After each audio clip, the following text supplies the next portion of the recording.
तो चलिए बच्चों, अपन स्टार्ट करते new chapter thermal properties of matter. Thermal properties of matter जब चैप्टर बच्चों अपन स्टार्ट करेंगे तो सबसे पहले अपन को पढ़ना चाहिए टेम्परेचर के बारे में। क्वेश्चन है व्हाट इज टेम्परेचर। तो जनरली डेफिनेशन दी जाती है the degree of hotness or coldness of a body is called temperature. The degree of hotness or coldness of a body is called temperature. Temperature वो physical quantity है जिसकी help से ये बताया जाता है कि वो बॉडी हॉट है या कोल्ड है। पर एक और डेफिनेशन बनती है बच्चों, वो है the physical quantity which indicate the direction of flow of heat is called temperature. क्योंकि हीट हमेशा फ्लो करती है from high temperature to low temperature. तो ऐसी फिजिकल क्वांटिटी जो ये बताती है कि हीट कहाँ से कहाँ फ्लो करेगी, उस फिजिकल क्वांटिटी को हम बोलते हैं टेम्परेचर। हमेशा हीट फ्लो करती है from high temperature to low temperature. तो thus the physical quantity which indicate the direction of flow of heat is called temperature, या फिर simple the degree of hotness और coldness of a body is called temperature. तो अब बच्चों ये जो temperature है उसको मेजर करने के लिए डिफरेंट स्केल्स हैं। उसमें से एक स्केल है जो आप लोग ने सुना हुआ, सेल्सियस स्केल। एक और स्केल है जिस पर टेम्परेचर फ़ारेनहाइट में मेजर किया जाता है। एक और है जिसको आप केल्विन पर मेजर करते हैं, और एक और स्केल है जिस पर अपन टेम्परेचर को र्यूमर में करते हैं। तो ऐसे डिफरेंट स्केल्स होते हैं टेम्परेचर्स को मेजर करने के लिए।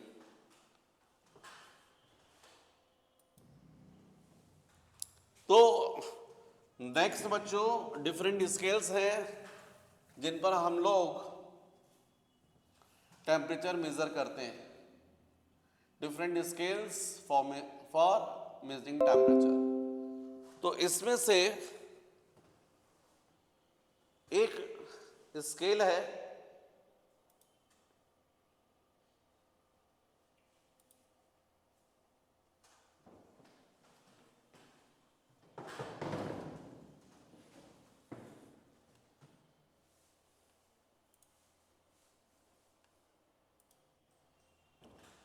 तो बच्चों एक स्केल है जिसको अपन बोलते हैं सेल्सियस स्केल। इस स्केल पर जो टेम्परेचर है उसको डिग्री सेल्सियस में मेजर करते हैं। एक स्केल है जिस पर टेम्परेचर हम लोग फ़ारेनहाइट में मेजर करते हैं। एक स्केल है जिस पर अपन टेम्परेचर र्यूमर में मेजर करते हैं, और एक स्केल और है जिस पर हम लोग टेम्परेचर केल्विन में मेजर करते हैं। जो सेल्सियस स्केल है इस पर वाटर का जो फ्रीजिंग पॉइंट होता है वो होता है 0 डिग्री सेल्सियस। इस स्केल को इक्वली 100 पार्ट्स में डिवाइड किया जाता है। किन्हीं भी 2 पार्ट के बीच का टेम्परेचर डिफरेंस जो है वो 1 डिग्री सेल्सियस को शो करता है। इसको चूंकि 100 पार्ट्स में है तो इसलिए वाटर का जो बॉइलिंग पॉइंट होता है वो 0 + 100 मतलब 100 डिग्री सेल्सियस होता है। नेक्स्ट स्केल है फ़ारेनहाइट स्केल। इस स्केल पर वाटर का जो फ्रीजिंग पॉइंट होता है वो होता है फ़ारेनहाइट स्केल है 32 फ़ारेनहाइट। इसको इक्वली 180 पार्ट्स में डिवाइड किया गया है, और इस तरीके से वाटर का जो बॉइलिंग पॉइंट होता है वो 32 + 180 मतलब 212 फ़ारेनहाइट होता है। फिर नेक्स्ट है र्यूमर स्केल। इस पर वाटर का जो फ्रीजिंग पॉइंट होता है वो 0 र्यूमर। इसको इक्वली 80 पार्ट्स में डिवाइड किया गया है, और इस तरीके से वाटर का जो बॉइलिंग पॉइंट होता है वो 0 + 80 = 80 र्यूमर होता है। केल्विन स्केल, इस पर वाटर का फ्रीजिंग पॉइंट होता है 273 केल्विन। इसको इक्वली 100 पार्ट्स में डिवाइड किया गया है, और इस तरीके से वाटर का बॉइलिंग पॉइंट होता है 273 + 100 = 373 केल्विन। मतलब मेरे इतने डिस्कशन से आपको समझ में आया कि सभी स्केल पर यदि वाटर का फ्रीजिंग पॉइंट थीटा 0 होगा और यदि total number of divisions n होंगे तो बॉइलिंग पॉइंट होना चाहिए, boiling point is equal to n plus theta 0। तो बच्चों ये डिफरेंट स्केल्स है, ये Celsius scale, Fahrenheit scale, Reaumur scale, Kelvin scale. अब इनका आपस में रिलेशन भी है। तो जो सेल्सियस स्केल है उसको टेम्परेचर सेल्सियस में मेजर करते हैं, वाटर का फ्रीजिंग पॉइंट 0 और टोटल नंबर ऑफ डिवीजन कितने हैं 100 इज इक्वल टू होता है temperature in Fahrenheit minus freezing point of water 32 upon total number of division 180।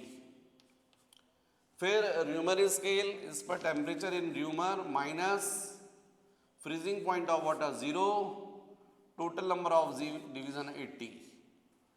फिर kelvin scale, temperature in kelvin minus 273, total number of division 100। इसका मतलब कोई भी टेम्परेचर यदि हम थीटा में मेजर करते हैं तो माइनस हो जाएगा freezing point upon total number of division. यदि हम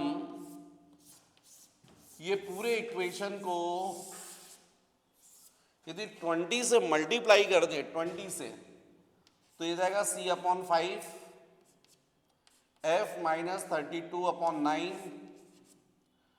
r by 4 is equal to k minus 273 by 5। अब बच्चों ये जो रिलेशन मिला है, इस रिलेशन की हेल्प से अपन किसी भी टेम्परेचर को एक स्केल से दूसरे स्केल पर चेंज कर सकते हैं। फॉर एग्जाम्पल यदि मान लीजिए सेल्सियस स्केल पर टेम्परेचर 0 डिग्री सेल्सियस है तो ये टेम्परेचर फ़ारेनहाइट स्केल पर कितना होगा, तो आप रिलेशन यूज कर लीजिएगा c upon 5 is equal to f minus 32 upon 9। c की वैल्यू 0 रख दो upon 5 f minus 32 upon 9, cross multiply करोगे 0 इज इक्वल टू हो जाएगा f माइनस 32, मतलब f इज इक्वल टू 32। मतलब सेल्सियस स्केल पर यदि 0 डिग्री सेल्सियस है, कोई बॉडी है उसका टेम्परेचर 0 डिग्री सेल्सियस है, मतलब आपने सेल्सियस स्केल को टच किया तो कितना टेम्परेचर शो करेगा वो 0 डिग्री सेल्सियस।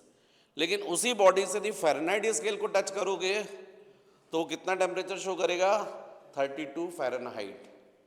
इस तरीके से किसी भी टेम्परेचर को एक स्केल से दूसरे स्केल पर आप चेंज कर सकते हो। सारे टीचर्स का बड़ा एक मन पसंदीदा क्वेश्चन होता है कि which temperature is equal on Celsius scale and Fahrenheit scale. ऐसा कौन सा टेम्परेचर है जो सेल्सियस स्केल और फ़ारेनहाइट स्केल दोनों पर सेम है? तो बहुत सिंपल, वो बोल रहे हैं C is equal to F, कौन सा टेम्परेचर। तो हमने क्या किया, C upon 5 is equal to F minus 32 upon 9, C की जगह पर F रख दिया 5 F माइनस 32 अपॉन 9। अब तो सिंगल अननोन हो गया F, इजीली निकल आएगा, क्रॉस मल्टीप्लाई कर दीजिए 9F 5F minus 32 into 5, transfer करिएगा तो आपको दिख रहा है 9F minus 5F is equal to 4F is equal to minus 32 into 5। 4 से ये 8 हो जाएगा, F से ये माइनस 40 हो जाएगा। इसका मतलब है minus 40 Fahrenheit is equal to minus 40 Celsius. ये टेम्परेचर दोनों स्केल पर कैसा है, सेम है। तो आप किसी भी टेम्परेचर को, यदि आपको ये रिलेशन याद है तो इसकी हेल्प से एक स्केल से दूसरी स्केल पर कन्वर्ट कर सकते हैं, इसलिए आपको याद कर लेना चाहिए। कॉपी कर लीजिए। नेक्स्ट बच्चों अपन को टॉपिक देखना चाहिए thermal expansion in solids. Thermal expansion in solids, तो सॉलिड्स में एक्चुअल में सॉलिड्स का जो शेप होता है वो या तो लेंथ वाइज होता है जैसे वायर, या फिर एरिया वाइज होता है जैसे प्लेट, या फिर सॉलिड होता है, वॉल्यूम होता है, क्यूब होता है। तो इसलिए सॉलिड्स में हीट देने से 3 टाइप के एक्सपांशंस पॉसिबल है। एक तब लेंथ वाइज लीनियर एक्सपांशन, जैसे कोई वायर है उसको आप हीट दोगे तो उसकी लेंथ बढ़ जाएगी, तो उसको बोलते हैं लीनियर एक्सपांशन। या फिर कोई प्लेट है उसको आपने हीट दे दी तो उसकी लेंथ और ब्रेड्थ दोनों चेंज होगी, मतलब एरिया बढ़ जाएगा, तो उसको बोलते हैं सुपरफिशियल एक्सपांशन। या फिर तीसरा कोई सॉलिड है जिसके पास लेंथ भी है, ब्रेड्थ भी है, हाइट भी है, और उसको आपने हीट दी तो तीनों में चेंज होगा, तो वॉल्यूम में चेंज होगा, तो उसको बोलते हैं वॉल्यूम एक्सपांशन और क्यूबिकल एक्सपांशन। तो इसलिए सॉलिड में 3 एक्सपांशंस पॉसिबल हैं। First linear expansion, second superficial expansion, और third cubicle expansion.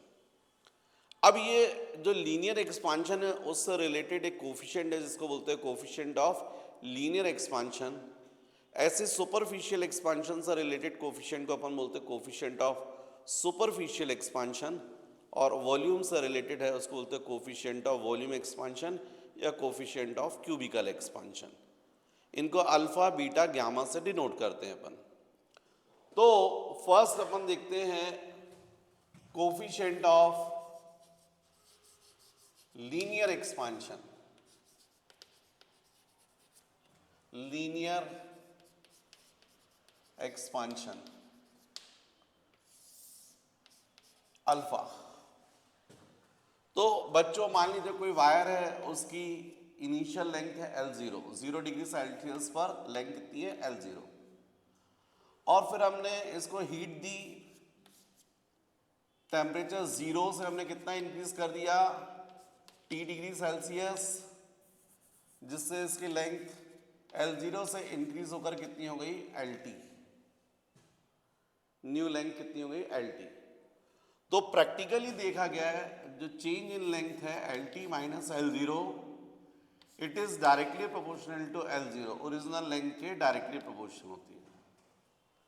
Change in length it is directly proportional to original length, मतलब मान लीजिए 2 वायर हैं डिफरेंट लेकिन सेम मेटल के, कॉपर कॉपर, और दोनों का टेम्परेचर हमने सेम इंक्रीज किया 80 डिग्री सेल्सियस, तो कौन से वायर की लेंथ ज़्यादा बढ़ेगी? जिसकी ओरिजिनल लेंथ ज़्यादा थी उसमें एक्सपांशन भी ज़्यादा होगा। गर्म करने से, सेम टेम्परेचर इंक्रीज करने से ज़्यादा लेंथ किसमें इंक्रीज होगी? जिसकी ऑलरेडी ओरिजिनल लेंथ कैसी थी? ज़्यादा थी। तो change in length it is directly proportional to L0। ऐसे ही change in length is directly proportional होती change in temperature means delta T. यदि हम ये प्रैक्टिकल बेसिस पर है, प्रैक्टिकली देखा जाए तब होता है। यदि दोनों को कंबाइन कर देंगे तो अपन लिख सकते हैं LT minus L0 is directly proportional to L0 into of delta T, और इक्वल करते हैं बच्चों तो एक कांस्टेंट से मल्टीप्लाई करते हैं अल्फा इंटू L0 इंटू डेल्टी। ये अल्फा जो है इसको बोलते हैं अपन कोफिशिएंट ऑफ लीनियर एक्सपांशन। ये अल्फा इज इक्वल टू होता है LT minus L0 upon L0 into of delta T. मतलब इस अल्फा की वैल्यू अलग अलग मेटल्स के लिए अलग अलग होती, कॉपर के लिए अलग होगी, ब्रास के लिए अलग होगी, गोल्ड के लिए अलग होगी। हाँ, लेकिन कॉपर कहीं का भी हो सबके लिए सेम रहेगी, सेम नेचर है, कॉपर कॉपर कॉपर, तो फिर अल्फा की वैल्यू सेम रहेगी। एल्यूमिनियम के लिए सेम, चाहे कहीं का भी एल्यूमिनियम हो, सारे एल्यूमिनियम्स के लिए अल्फा की वैल्यू सेम रहेगी, लेकिन कॉपर से डिफरेंट रहेगी। तो ये अल्फा की वैल्यू किस पर डिपेंड करती है? On the nature of the substance. इसको बोलते हैं कोफिशिएंट ऑफ लीनियर एक्सपांशन। यदि इसको हमको डिफाइन करना है तो if L0 is equal to 1, delta T is equal to 1, then alpha is equal to LT minus L0 मतलब del L। Thus, if the length of a wire is unit at 0 degree Celsius and its temperature increases by 1 degree Celsius, then the change in length of a wire is called coefficient of linear expansion. Coefficient of linear expansion.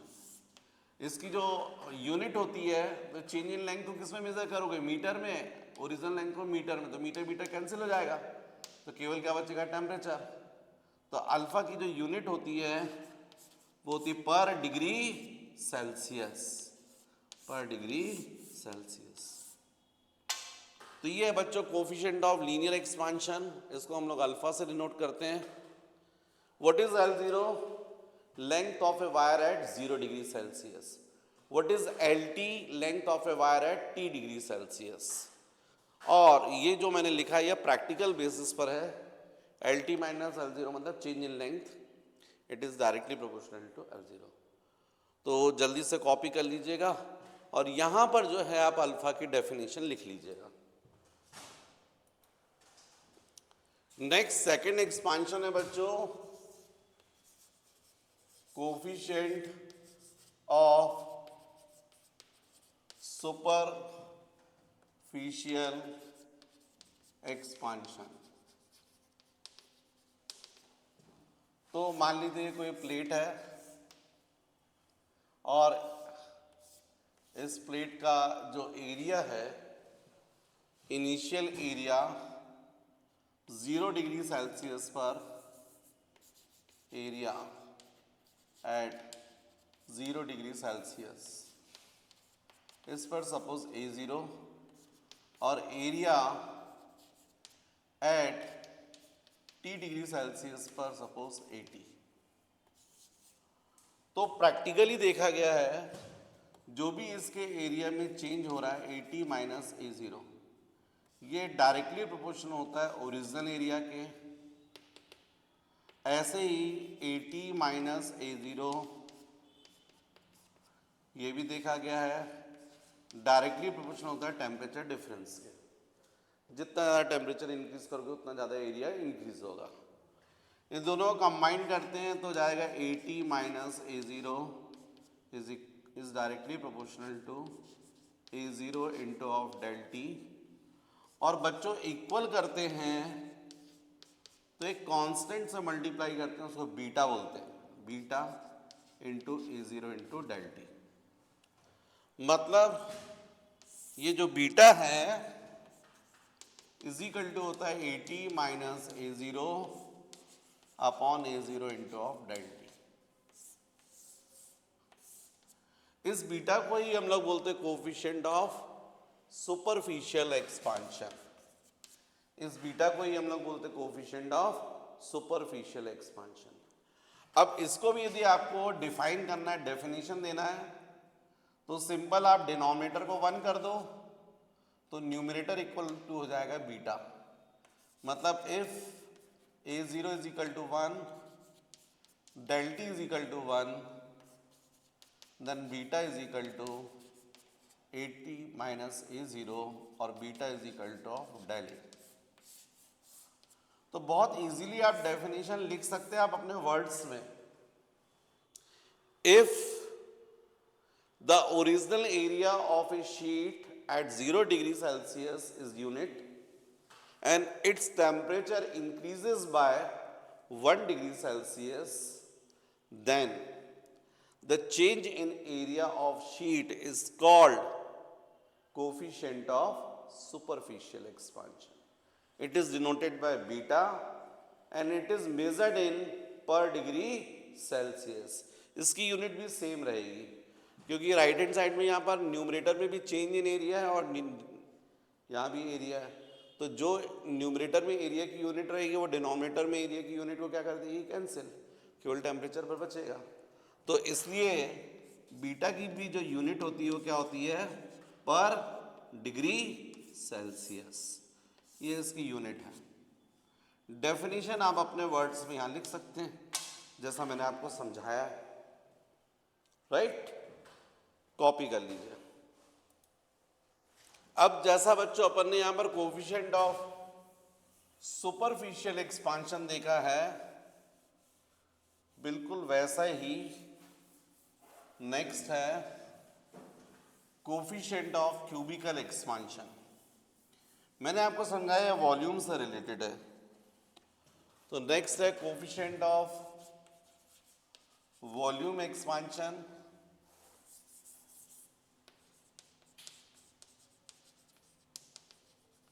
या इसी को बोलते coefficient of cubical expansion. तो मान लीजिए suppose let volume of solid at 0 degree Celsius V0 and volume at T degree Celsius is equal to VT। तो practically देखा गया है जो चेंज इन वॉल्यूम है वो डायरेक्टली प्रोपोर्शनल होता है ओरिजिनल वॉल्यूम के। Change in volume directly proportional होता है टेम्परेचर डिफरेंस के। यदि इनको हम कंबाइन करते हैं तो Vt minus V0 is directly proportional to V0 into of del T, means Vt minus V0 is equal to gamma into V0 into del T. तो यदि हम गामा की वैल्यू बोलें तो वो हो जाएगा Vt minus V0 upon V0 into of del T.